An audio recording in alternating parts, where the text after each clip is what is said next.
Factorial. So firstly, guys, what is a factorial? If the user inputs 6, the user start with 6 times 5 times 4 times 3 times 2 times 1, which is the same as if you just reverse it around, guys. So let's see, 6 times 5, 30. You take that answer, you multiply that by 4, gives you 120. You take that answer, 120, multiplied by 3, you get 360. 360 times 2, 720. 720 times 1 is 720. We can actually leave out this last times 1, but we're going to leave it in for now, guys. Right, so look down here, guys. It's essentially this one line that just gets repeated. So let's say the user inputs 6. So I store 6 in this I factorial integer variable. So what has to happen?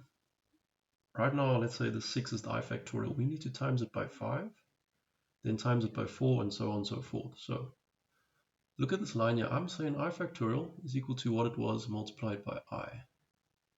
Okay, so what is the first value that we need to multiply 6 with? Do you guys see it's 5? Notice that 5 is 1 less than 6. So look what I've done here, guys. This line here represents this line, this I factorial is equal to I factorial multiplied by I. So I said I factorial is equal to 6 multiplied by 5, because 5 is 1 less than 6. All right, but 5 is I, no? All right, hang with me. So that gives you 30. So I factorial is now 30. All right.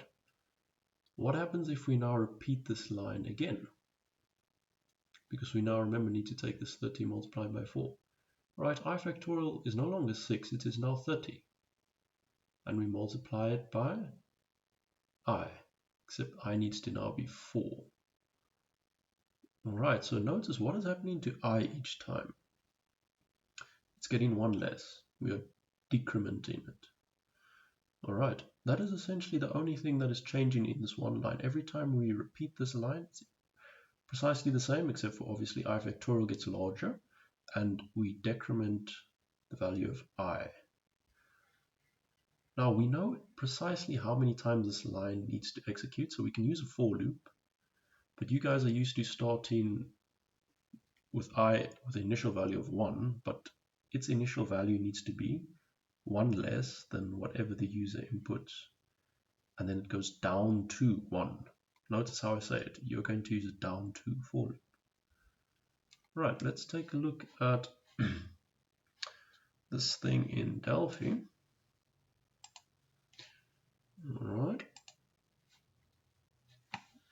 So you can see the user inputs into here and we display here. So I've extracted the user input into iNumber variable, and I've made I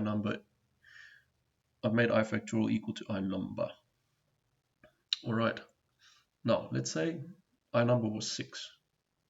Notice I starts at iNumber minus 1, so it will start at 5 and it will go down to 1.